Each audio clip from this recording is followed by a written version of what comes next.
Hello everyone and welcome to this session, part 2 of Refurbishment and Redecoration. My name is Dr. Samir Divanji and I'm an Associate Professor and Training and Placement Head at AISSMS. Let's begin. In the last session, we saw the basics, so let's recap a bit. We saw what is renovation. We said that it's a process of renewing and updating a hotel property to offset the ravages of use and to modify spaces to meet the needs of changing markets. So we looked at why renovate and came up with a lot of reasons that the previous owner has not renovated, not spent enough money, a lot of wear and tear because hotels are used extensively. Every day there are different guests staying in the room, for example. Dated or out of date, it looks a little not in sync with today's modern technology or modern trends or modern decor. Change in the market, clientele, acquiring a new property, and we looked at the term obsolescence, technological, functional, and stylistic. So there are four terms that come under the broad umbrella of renovation, that is refurbishment, redecoration, restoration, and remodeling. So as I said, we are going to look at refurbishment and redecoration in some detail, but we also quickly looked at what is restoration, and we gave the examples of all the palace hotels and the heritage havelis that are restored to its former glory. So that is restoration. Remodel is when you completely change. Oh yeah, here is a photo of the Taj Mahal when it was restored. A remodel when you completely alter the physical structure of the property. That in itself is remodeling. All right, so it could be partial or complete. So one entire floor could be remodeled or entire property could be remodeled. So now coming back to refurbishing and redecoration, we looked at this example of Botox and plastic surgery. So once we are through with refurbishing and redecoration, you will be able to tell me exactly is refurbishment like Botox or is redecoration like Botox or is it like plastic surgery? So refurbishment we said was the process of renovating a property to give it a fresh look by changing the furniture, fittings and soft furnishings. All right, so worn out or obsolete furniture, fittings, and soft furnishings are changed completely, and that is refurbishment. This happens every 5 to 7 years, depending on the budget of the hotel, the occupancies, everything. It depends on the wear and tear of the interiors, etc. So, refurbishment is a process which happens not every year. All right.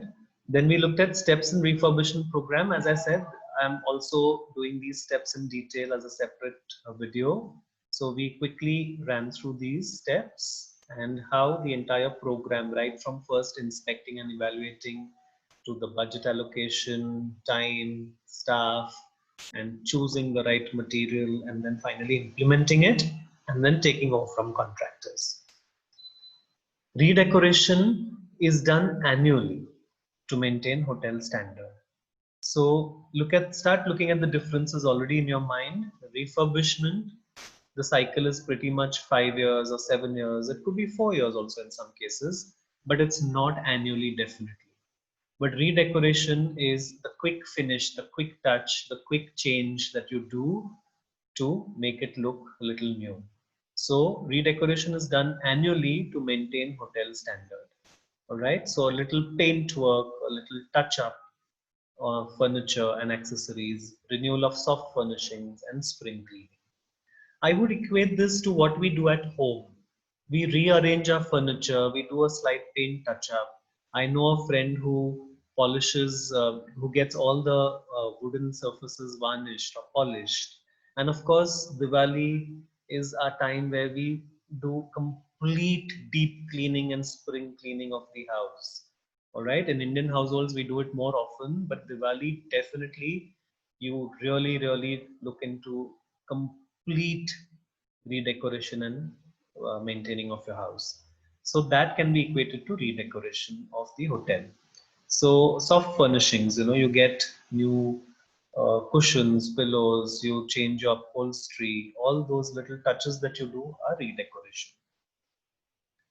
So redecoration in hotels where the budget does not allow a complete full-fledged refurbishment program, you can do redecoration. It also spruces up the property or the room or the area, and it just gives a fresh look. The executive housekeeper should ensure high standard of work and decide whether the tasks are to be contracted or carried out by housekeeping staff. If you look at some things, you may not have the expertise in your hotel for that. Redecoration also includes a lot of facade cleanings and things which you may not have the equipment or the expertise for. So all this can be then contracted or outsourced. Let's look at quickly some steps for redecoration. This is carried out annually, of course, as I said, and it's carried out in a phased manner. So if you're taking some rooms for redecoration, it could be half a floor or a few rooms on a floor or an entire floor in case of smaller properties. You inform the front office, engineering, and related departments. But before that, I'd like to say that all this program or redecoration procedure is undertaken only when the occupancies are forecasted to be low. So you have to take the big picture in mind and keep it accordingly. So you don't want to lose out on a lot of revenues and keep turning away guests. So you obviously look at valley periods or periods when the occupancies are really low and you can still manage to do this work. So inform the front office, engineering and related departments. Yes, it's a general management decision, but when you're actually doing it, inform these departments. Remove curtains, lampshades, bed covers, linen and guest supplies. Disconnect telephones and television sets and store properly. The entire technology in the room, all the electronic gadgets, at this point is for all that actually. Then upholstered furniture, carpets to be sent for shampooing or repair. All right, you're completely giving it a new look, so you send that. Seal bathtubs, wash basins, and other ceramic structures or fixtures. Cover remaining furniture with dust sheets. So you have to ensure that the entire area is covered and you don't damage furniture or surfaces which are in the room and you're not working on them. So you cover them with dust sheets, discarded bed sheets or discarded linen. So these are the basic steps. And once the entire redecoration is over in the schedule, then you start getting the room back to the original shape and order. So thorough cleaning of guest room. The entire, it's not a regular routine cleaning. This is a thorough cleaning of the guest room. All preventive maintenance to be done. Since you're anyway taking the room for redecoration, you have to ensure that all preventive maintenance is done. I know a leading hotel chain that every day 2 rooms go for preventive maintenance. So they turn away guests, they say they're full. So if their room inventory is 100 rooms, they actually sell only 98 rooms because these two, any by turn cyclically, 2 rooms on any given day are used for preventive maintenance. If your preventive maintenance is good, your breakdown maintenance doesn't happen. It's like your car or your bike that you ride. If you service it periodically well, you keep it in ship shape, you don't have to really worry about breakdowns.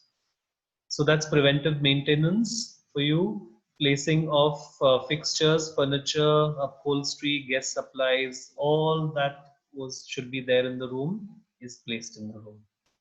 All right. So engineering comes, does preventive maintenance, housekeeping comes and does all this work. And then finally, once the inspection is done, the room is ready for sale. You could snag, the place for this as well. We'll come to snagging now. Not just for refurbishment or any renovation, also for redecoration, you can do snagging. All right. So then room is ready for sale. Here we are. So come, let us snag the room. I have worked with about 4 properties, which were new properties, new openings. I've worked in four or five pre-openings. So this term snagging was a part of our pre-opening life for 2 months, 3 months, 6 months in one property. So all the 324 rooms in one property, for instance, every public area, restaurant, corridors, and the 324 rooms we had to snag. Now, what is snagging? Let's look at that. So, snagging is a detailed list prepared on the basis of a physical inspection in which all possible maintenance requirements in the room are mentioned. It is normally prepared by the executive housekeeper during takeover of a new property from the projects team or takeover of the renovated area from the contractor. So what is the meaning of that? The room is ready. The contract people or the project people are telling you that yes, room is ready. Then you actually make a detailed list and you start looking at every nook and cranny of the room and you start snagging it. That means you see that there's a little paint touch up required behind the furniture, or the place where the TV is fixed, there's a little chipping of paint. You look at some scratch or not enough grouting done in the bathroom, or you look at some little scratch on the wooden surface of at the desk or the guest bedside table. Then you look at the bathroom fixtures, leaking, speed of the water, every little thing in the room is a part of your snagging. You look under the carpet, below the carpet, under the cupboards, wardrobe, every little space you have to look at and see if it's in complete order, complete good repair and shape, and it doesn't require any sort of touch up, any sort of retouch.